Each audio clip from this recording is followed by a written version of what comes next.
बिस्मिल्लाहिर्रहमानिर्रहीम। अस्सलाम वालेकुम नाज़रीन, मैं हूं फैयाज़ राजा और आप देख रहे हैं आपका अपना यूट्यूब चैनल।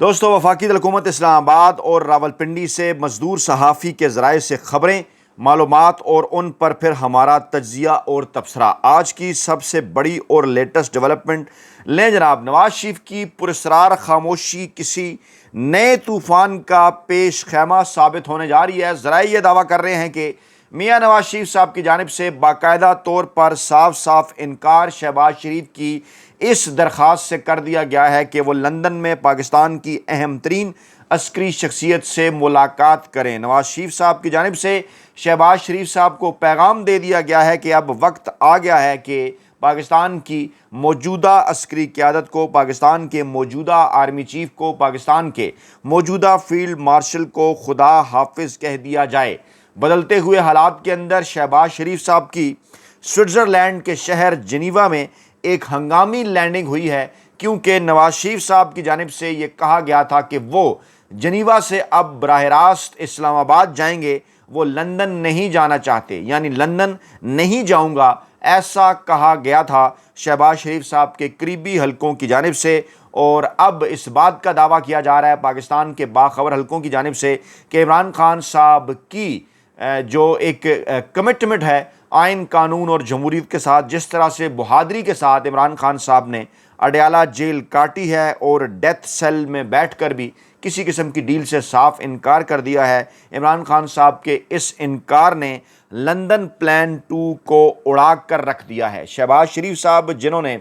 अमेरिका का दौरा किया था, अमेरिका जाने से पहले वो लंदन गए थे और लंदन से अमेरिका जाते हुए उन्होंने स्विट्ज़रलैंड जिनीवा के अंदर नवाज शरीफ से एक मुलाकात की थी चंद घंटे पहले, और उस वक्त इस किस्म की तलात थी कि वापसी पर वो लंदन आएंगे, नवाज शरीफ साहब भी जिनीवा से लंदन आएंगे, लंदन में दोनों भाइयों की मुलाकात होगी और वहाँ पर अहम तरीन अस्करी शख्सियत भी इस मुलाकात के अंदर शिरकत करेगी, जहाँ अस्करी शख्सियत की तोसी का मामला ज़ेर बहस आएगा कि नवंबर 2025 से नवंबर 2027 तक की मुद्दत का क्या करना है, नोटिफिकेशन आएगा क्या होगा, जबकि नवंबर 2027 से लेकर अगली मुद्दत के लिए 5 साल के लिए, जो कि एक गैर पार्लिमानी एक्ट के लिए मुद्दत बढ़ाकर 3 से 5 साल कर दी गई है, उसके मुतल्लिक दावा किया जा रहा था कि इस हवाले से इस पर गौर होगा, देखा जाएगा कि क्या नवंबर 2027 से 2032 तक ये मुद्दत बढ़ानी है। लेकिन अब इत्तलात ये हैं कि नवाज शरीफ साहब की जानिब से साफ साफ इनकार कर दिया गया लंदन आने से, और इस तरह से वो मुलाकात उनकी जो पाकिस्तान की अस्करी शख्सियत से होनी थी वो कैंसिल होगी, वो मुलतवी होगी, फ़िलहाल वो नहीं हो रही। और कह दिया गया शहबाज शरीफ साहब को कि आप फ़िलहाल उन्हें नो का इशारा कर दें कि आपकी तोसी फ़िलहाल हमारे कार्ड्स के ऊपर नहीं है। लेकिन यहाँ तक मामलात पहुँचे कैसे हैं, मरियम नवाज़ साहबा का भी आज का एक बयान जो है वो बड़ा मानी खेज़ है, जिस बयान में उन्होंने कहा कि जब मैं सियासत में आई तो नवाज शरीफ मेरे वालिद जो हैं वो हिचकिचाहट का शिकार थे, लेकिन मुझे आज इस बात के ऊपर यकीन है कि उन्हें जो है वो मुझ पर फ़ख्र होगा। चंद दिन पहले इस किस्म की ख़बरें भी सामने आई थी कि मरियम नवाज़ साहबा की जानिब से अपने अब्बा जी नवाज शरीफ साहब को कहा गया है कि अब आप रेस्ट करें और मुस्तकबिल के जो मामलात हैं इस्टेब्लिशमेंट के साथ हों या हमारे दीगर जो है वो सियासी जमातें उनके साथ हों या सियासी मामलात हों, वो जनाब आप मुझे देखने दें। इससे पहले नवाज शरीफ साहब ने जब पंजाब के अंदर मरियम नवाज़ साहबा को आगे किया और मजबूरी जो है उसमें उन्होंने शहबाज शरीफ साहब को मरकज़ में आगे किया, तो कहा यह जा रहा था कि ये शहबाज शरीफ साहब को सिर्फ एक मौका देना है ज़िंदगी के अंदर, और इसके बाद अगले इलेक्शन के अंदर मुस्तकबिल में उनकी जो वज़ारत उज़्मा की उम्मीदवार हैं, उनकी जो सियासी लेगेसी है वो मरियम नवाज़ साहबा की तरफ जाएगी। लेकिन फिर सवालात ये उठने लगे कि क्या ऐसा कोई मौका दोबारा आएगा, क्योंकि इस वक्त भी पाकिस्तान के अंदर एक चुंतखे हुकूमत है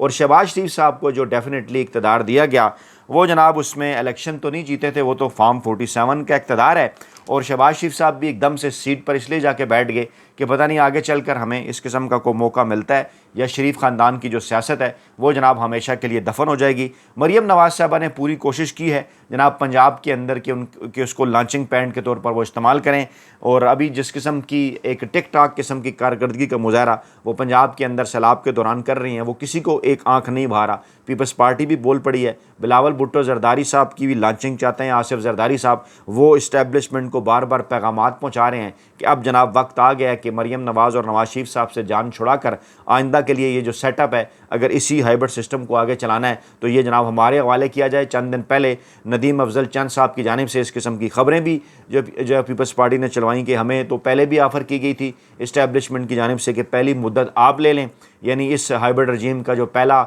निस्फ अरसा है उसमें आप आगे आ जाएं, बाद में शरीफ ख़ानदान को आगे कर दें। लेकिन हमने सदारत ली, इन्हें आगे किया, लेजिटिमेसी इन्हें दी और फार्म 47 की इस हुकूमत को कोई भी नहीं मान रहा था, लेकिन हमने इसको जो है वो लेजिटिमेसी दी। पता नहीं इसको वो अपना क्रेडिट गर्दान रहे हैं या पाकिस्तानी अवाम के सामने पाकिस्तान पीपल्स पार्टी का जो असल चेहरा है वो बयान कर रहे हैं। आज भी नदीम अफजल चंद साहब आए थे जनाब सामने और मरीम नवाज़ साहबा के ऊपर तनकीद कर रहे थे और उस पर फिर अज़मा बुखारी साहबा भी बोली। बहरहाल जो बिलावल और मरीम है इनके दरमियान एक मुकाबला शुरू हो गया है मुस्तकबिल के हवाले से कि जनाब इस्टेब्लिशमेंट के ज़्यादा करीब कौन होगा, क्योंकि इस वक्त सरे दस तक उन्हें इस बात का अंदाज़ा हो चुका कि आसिफ जरदारी साहब हों या नवाज शरीफ साहब हों, दोनों ने कम से कम जो पीपल्स पार्टी और नून लीग का वोट बैंक था उसे इस नहज पर पहुंचा दिया है कि वोट के ज़रिए कम से कम आप पंजाब हो, सिंध हो, KP हो, बलूचिस्तान हो, इस्लामाबाद हो, कश्मीर हो, गिलगित बल्तिस्तान हो, पाकिस्तान तहरीक इंसाफ से इलेक्शन जो है वो नहीं जीता जा सकता। इसी किस्म की धांधलियाँ, इसी किस्म के जोड़ तोड़ इस्टेब्लिशमेंट के साथ इसी किस्म की डीलें करके शायद कुछ अरसा मजीद वो अपने आप को सियासी तौर पर ज़िंदा रख सकें,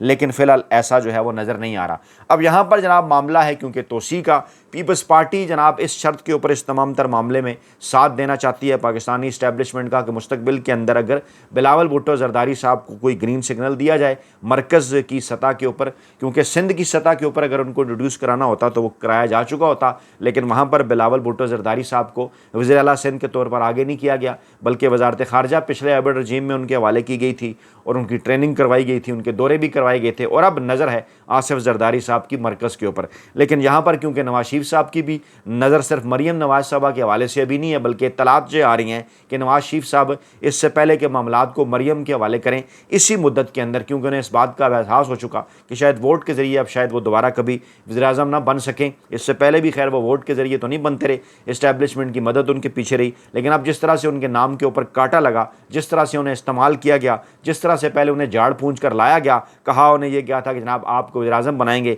लेकिन फिर जो कुछ उनके साथ हुआ, एक तो पाकिस्तान तहरीक इंसाफ ने इस बुरे तरीके से उनकी जमात को शिकस्त दी और उसके बाद फिर इस्टेब्लिशमेंट ने जो उनके हक़ में धांधली भी की उसमें इस बात का ख्याल रखा कि इनकी नशिस्तें इस हद तक ना जाएँ कि कल ये हमें आंखें दिखाने लग जाएँ। फिर मजबूरन नवाज शरीफ साहब इस हाइब्रिड निज़ाम का उस तरह से हिस्सा नहीं बने, हालांकि पीछे मौजूद हैं, फ़वाइद भी उठा रहे हैं। अब उन्हें इस बात का एहसास हो चुका कि मैं दोबारा कभी इक़्तिदार में नहीं आ सकता, तो उन्होंने इस किस्म की शराइत अब पाकिस्तानी इस्टेब्लिशमेंट के सामने रखना शुरू कर दी हैं कि जनाब अब शहबाज शरीफ साहब को हटाकर मुझे आगे किया जाए। ऐसी सूरत हाल के अंदर ही आपको अगली जो मुद्दत है वो मिल सकती है, 25 से 2027 की हो या 2027 से 2032 की हो, वगरना इसके ऊपर जो है वो सवालात रहेंगे। अब ये एक सारा बैकग्राउंड था, आप ख़ुद अपने आप से सवाल करें, आप ख़ुद इस बात के ऊपर गौर करें कि आखिरकार ऐसी क्या बात है जो कि शहबाज शरीफ साहब और नवाज शरीफ जो कि दोनों भाई हैं वो जनाब लाहौर के अंदर या इस्लामाबाद के अंदर ये बात डिस्कस नहीं कर सकते। उसके लिए जनाब उन्हें लंदन जो है वो जाना होगा, वहाँ उन्हें डिस्कस करनी होंगी चीज़ें और लंदन से भी हट के फिर जनीवा जाना होगा, क्योंकि यही हुआ ना कि ऐसी क्या परेशानी थी, ऐसी क्या मुश्किल थी कि नवाज शरीफ साहब की शहबाज शरीफ साहब से यहाँ भी तो मुलाकातें हो रही थी, तो शहबाज शरीफ साहब नवाज शरीफ साहब जनीवा पहुँचते हैं, कहा यह जाता है कि वो इलाज के लिए वहाँ गए हैं, हसन नवाज़ वहाँ उनके साथ होते हैं, डॉक्टर अदनान भी ज़राए के मुताबिक उनके साथ होते हैं, वहाँ छुपाया जाता है कि उन्हें बीमारी क्या है, कहा जाता है कि दिल के कुछ प्रोसीजर उन्होंने कराए हैं, लेकिन कोई तफसीलात उसके सामने नहीं लाई जाती, ना ही एतमाद में लिया जाता है कि आखिरकार मियाँ साहब को ऐसी कौन सी पुरस्कार बीमारी है। वहाँ पर फिर जो शहबाज शरीफ साहब हैं वो जाते हुए भी, जब वो लंदन से अमेरिका जाते हैं तो वो जनीवा में स्विट्ज़रलैंड के अंदर नवाज शरीफ साहब से मुलाकात करते हैं, उन्हें मनाने की कोशिश करते हैं कि जनाब ये जो हमने बड़ी मुश्किल से मामलात जहाँ तक पहुँचाए हैं, आपके एक इनकार की सूरत में मामलात दोबारा हमारे हाथ से निकल जाएंगे, मामलात मुकम्मल तौर पर इमरान खान साहब के पास चले जाएंगे जो कि बिल्कुल भी किसी के साथ डील करने के लिए तैयार नहीं है। लेकिन नवाज शरीफ साहब का कहना था कि आपने जो कुछ किया उसकी वजह से जो बचा कुचा वोट बैंक था हमारा, कोई 15, 20, 25 नशिस्तों का पंजाब के अंदर, वो भी बिल्कुल फारिग हो गया और अब शायद ही कभी ऐसा हो कि पंजाब के अंदर भी हम कभी 10 नशिस्तें भी कौमी असम्बली की हासिल कर सकें। इस मौक़िफ़ को उनके जहन जहन में उन्होंने बैठाया वो ये चीज़ लेकर अमेरिका चले गए। वहाँ वो मुक्के शुक्के बरसा कर इमरान खान साहब को कापी करते रहे। पता नहीं कितना लंबा अरसा उन्होंने वहाँ पर ये सारी प्रैक्टिस की होगी। मैं आपके सामने रख देता हूँ, मैं को हवा के अंदर बात नहीं कर रहा, आपको मैं दिखा देता हूँ कि किस तरह से जनाब शहबाज शरीफ साहब ने वहाँ पर जो खिताब किया, उनकी जो ज़हनी परेशानी थी उसका भी इस बात का अंदाज़ा था। फिर उनके जहन के अंदर ये भी था कि जनाब मैंने क्योंकि इमरान खान साहब को कापी करना है। मैं तस्वीर आपके सामने रख देता हूँ, गौर से ज़रा देखिए, ये देख सकते हैं आप, कंपैरिजन कीजिए ज़रा। इमरान खान साहब का उंगली का इशारा उनका, इमरान खान साहब ने दोनों हाथ खोले, उन्होंने इमरान खान साहब ने राइट उंगली, उन्होंने इमरान खान साहब ने लेफ़्ट उंगली, उन्होंने आप देख सकते हैं कि ये तमाम की तमाम उन्होंने इमरान खान साहब की तकरीर को मुकम्मल तौर पर उन्होंने कापी करने की कोशिश की। पता नहीं उन्होंने कितनी इसके लिए प्रैक्टिस कराई होगी। आखिर पे फिर उन्होंने मुक्के शुक्के भी मारे, मीडिया ने भी बड़ा उसको रिपोर्ट किया। लेकिन बहरहाल वापस तो इन्होंने आना था और वापसी फिर इनकी पाकिस्तान की होनी चाहिए थी। लेकिन एक बार फिर ये कहा यह जा रहा था कि लंदन जाएंगे, तो मियाँ साहब ने भी तो पहले लंदन आना था। लेकिन फिर ख़बरें कुछ और आ गई ना। पहले ख़बर जनाब पहले कुछ इस तरह से आ गई कि पहले कि नवाज शरीफ जनीवा के अस्पताल में 7 दिन रहने के बाद जो हैं वो डिस्चार्ज हो गए हैं। दिल के हवाले से प्रोसीजर हुआ है। बेटे हसन नवाज़ हैं जनीवा के होटल में और साथ डॉक्टर अदनान हैं और नवाज शरीफ साहब अब जो हैं वो तंदुरुस्त हैं। तो पहले उन्होंने बताया नहीं कि आखिरकार ऐसा मामला क्या है। अच्छा, फिर खबर आई कि नवाज शरीफ का जनीवा से लंदन की बजाय पाकिस्तान जाने का फ़ैसला। ख़ानदानी ज़राए के हवाले से दावा किया गया कि पहले उनका प्रोग्राम था कि वो जनीवा से लंदन आएंगे, लेकिन अब वो एक हफ़्ता रहने के बाद उन्होंने इस बात का फ़ैसला किया है कि जनाब जो है वो वहाँ यहाँ से सीधे जो है वो पाकिस्तान जाएंगे और दूसरी तरफ शहबाज शरीफ जो है वो हफ़्ता को लंदन पहुँचेंगे और वहाँ पर वो 3 रोज़ क़याम के बाद पाकिस्तान आएंगे। यानी पहले उनका भी यही इरादा था कि वो जब लंदन पहुंचेंगे तो नवाज शरीफ साहब भी वहाँ आएंगे, वहाँ दोनों भाई मुलाकात करेंगे, इस्टेब्लिशमेंट की शख्सियात से भी मुलाकातें करेंगे, लंदन प्लान 2 बनाएंगे। लेकिन उसके अंदर क्योंकि फिर मामलात उस तरह से तय नहीं हो सके, तो फिर इस खबर आने के बाद क्या हुआ, शहबाज शरीफ साहब के हवाले से खबर आ गई कि जनाब शहबाज शरीफ साहब जो है वो जनीवा पहुँच गए हैं। वहाँ पर उन्होंने नवाज शरीफ साहब से मुलाकात, क्योंकि पता चल गया ना कि मियाँ साहब अब लंदन नहीं आ रहे, तो फिर उन्होंने पाकिस्तान तो आना था ना, तो आप उन्हें इंतज़ार कर लेते। जाते हुए भी आप मिले हैं, अभी चंद घंटे गुजरे हैं, वापसी पे भी आप मिल रहे हैं। ऐसी कौन सी बात है जो आप पाकिस्तान के अंदर नहीं कर सकते, आप उसके लिए जनीवा या लंदन का इंतज़ार कर रहे हैं। तो जब उन्हें पता चला लंदन नहीं आ रहे, तो वहाँ फिर वो दोबारा जनीवा पहुँच गए और वहाँ फिर उन्होंने मुलाकात की। लेकिन ज़रा ये दावा कर रहे हैं कि वो बहरहाल नवाज शरीफ साहब को अभी तक इस मामले के ऊपर जो है वो मना नहीं सके। जो कुछ चीज़ें इस्टेब्लिशमेंट उनसे मांग रही है और जो कुछ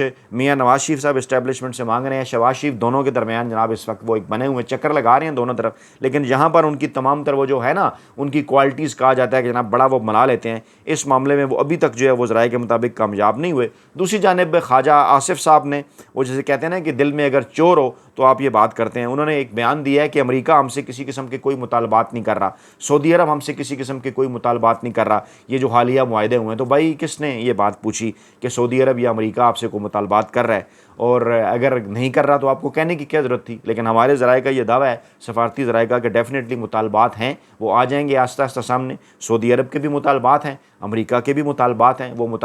मुतालबात यकीनी तौर पर इसराइल के हवाले से हैं, और वही इसराइल के जिसकी हमायत करने वाली एक खातून जो है वो ख्वाजा आसिफ साहब के पीछे बैठी हुई नज़र आती है यूएन असम्बली के इजलास में। और फिर जब तनकीद होती है तो वो पूछते हैं, कहते हैं जनाब ये कौन है, मुझे नहीं पता, इसका वजारत ख़ारजा जवाब दे। फिर वजारत ख़ारजा के इसका नोटिस लेता है, उधर से भी बड़ा हैरान कुन जवाब आता है कि हमें भी नहीं पता कि ये वज़ीर दफ़ा की मर्ज़ी से बैठी हैं वजारत ख़ारजा की, हमें नहीं पता इन्हें उनके पीछे किसने बैठाया है। यानी इस हुकूमत के अंदर वो कितने पावरफुल हैं वो लोग, जिन्होंने एक मखसूस खातून को उस मौके के ऊपर कि जब ख्वाजा आसिफ साहब बात कर रहे हैं इसराइल फ़लस्तीन इशू के ऊपर, उन्होंने पीछे उनके एक ऐसी खातून को बैठा दिया जो कि ना सिर्फ इसराइल का विजिट कर चुकी हैं, उनको तस्लीम करने की बात भी करती हैं, और जो है वो बड़े खुल कर जनाब वो इस हवाले से कई बार सामने भी आ चुकी हैं, और बराह रास्त उनके ट्वीट्स भी जो इसराइल के जो अकाउंट्स हैं वो कोट भी करते हैं, ये भी उनके अकाउंट्स को कोट करती हैं। ऐसी चीज़ें मौजूद हैं। और जब सोशल मीडिया के ऊपर शोर होता है किसने बैठाया, तो किसी को कोई पता नहीं चलता। यानी ये इस वक्त सूरत हाल है पाकिस्तान के अंदर। और ख्वाजा आसिफ साहब अपना जो दिल का चोर है वो जनाब इस तरह से दूर कर रहे हैं, क्योंकि कहा यह जा रहा है कि ताकतवर हल्कों की जानिब से अब उन्हें यह कह दिया गया है कि जनाब अमरीका और सऊदी अरब जो भी फरमाइश करेंगे इसराइल फ़लस्तीन के हवाले से, चाहे वो पाकिस्तान की 75 साल एक जो पॉलिसी है, जो कायद-ए-आज़म की पॉलिसी थी जिसको इमरान खान साहब ने भी फॉलो किया, उसके मुताबिक हो या ना हो, हमने अब बहरहाल मानना है। तो ये जनाब जो कुछ आनियाँ जानियाँ हैं, चाहे सऊदी अरब की हों, चाहे अमेरिका की हों, चाहे जो दोनों तरफ के मुतालबा, जो दोनों तरफ के मुज़ाकरात हों, एग्रीमेंट्स हों, ये आगे चलकर किस नहज पे चीज़ों को ले जा रहे हैं उसका एहसास अब नून लीग को भी हो चुका है। तभी तो मरी जो है वो मुलाकात से लेकर लंदन जिनीवा मुलाकात तक परेशानी है कि जनाब हमसे अगर जो है वो क्या कुछ मनवाया जा रहा है और हम बदले में अगर उनसे कुछ मनवाने की कोशिश करते हैं तो आगे से जो है वो साफ साफ इनकार हो जाता है। यानी ये जो हंडिया है ये इस वक्त बीच चौराहे में फूट चुकी है। अंदाज़ा हो चुका है इस हाइब्रिड रजीम को कि अब इसने ज़्यादा लंबा अरसा नहीं चलना। और इसकी जो सबसे बड़ी वजह साबित हुई है, गैर जानिबदार हल्के एक ही बात बार बार और मुसलसल कर रहे हैं कि वो सबसे बड़ी वजह यही है कि इन्होंने इमरान खान साहब को, इन्होंने कप्तान को, इन्होंने कैदी नंबर 804 को अंडर एस्टिमेट कर लिया था। इनका नहीं ख्याल था कि इमरान खान साहब इस तरह बहादुरी के साथ वहाँ पर जेल काटेंगे, अडयाला जेल के अंदर तमाम तर सख्तियाँ मसाइल बर्दाश्त करेंगे और पाकिस्तान तहरीक इंसाफ के रहनुमाओं को ये अपने काबू में कर लेने के बावजूद पाकिस्तानी अवाम के अंदर किसी किस्म का बयानिया ताकत और हल्के या नून लीग नहीं बना सकेगी। ये शायद उनको इस तरह से इस बात का एहसास नहीं था, लेकिन इमरान खान साहब ने बहरहाल वो कर दिखाया जो पाकिस्तान की तारीख में कोई सियासतदान नहीं कर सका। अपना बहुत ख्याल रखिएगा, दुआओं में याद रखिएगा। नई वीडियो के साथ जल्द हाजिर होंगे। अल्लाह ने के बाद।